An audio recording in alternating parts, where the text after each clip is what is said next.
प्रभु यीशु ख्रीष्टंकर अति मधुर नाम आपण प्रत्येक को आमर यही ओडिया बाइबल क्विज कार्यक्रम को स्वागत करे।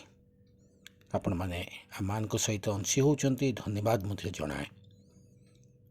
अनुरोध करे जो मैंने आज नूतन भाव में अंशी होती कार्यक्रम से मैंने चैनल टी को सब्सक्राइब कर नियंतु, कारण सब्सक्राइब करने द्वारा आप सीधा सड़क भाव में आम सहित कार्यक्रम को पाइपर एवं सहजरे पाइपर।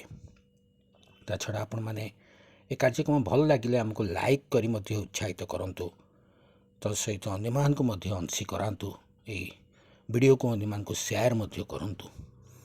ये कार्यक्रम एकमात्र उद्देश्य होची आम माने बाइबल ज्ञान रे वृद्धि पाइबा।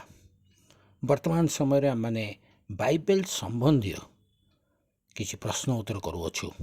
परवर्ती समय आम माने बाइबल रो विभिन्न पुस्तक को नहीं आम मध्य ता मध्य प्रश्न उत्तर करिबा। गतकाली जो प्रश्नटी पचरा जाइथिला,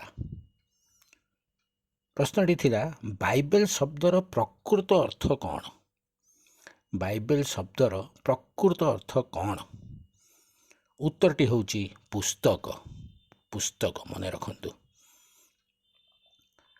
आजिर प्रश्न होची प्रथमे बाइबल क्यों भाषा रे लिखित होइथिला? प्रथमे बाइबल क्यों भाषा रे लिखित होइथिला? आपण मान उत्तर आम यही वीडियो कमेंट बॉक्स रे जाई आम मान को जणांतु। तत्सहित अनुरोध करे आपण माने सान सान पिला मान को तांको कहंतु उत्तर देबे एवं सेमाने मध्य एथे अंशी हेबे एवं ये प्रश्न उत्तर गुड़िक निजे लेखि रखिबे। प्रभु हम प्रत्येक सहवर्ती हुंतु। ये कार्यक्रम एक सफलता रूप नवा निमंते आपण माने आम मान निमंते प्रार्थना करंतु एवं सहयोग करंतु। सब्सक्राइब करी आम सहित एक सहभागिता मध्य रुहंतु। धन्यवाद।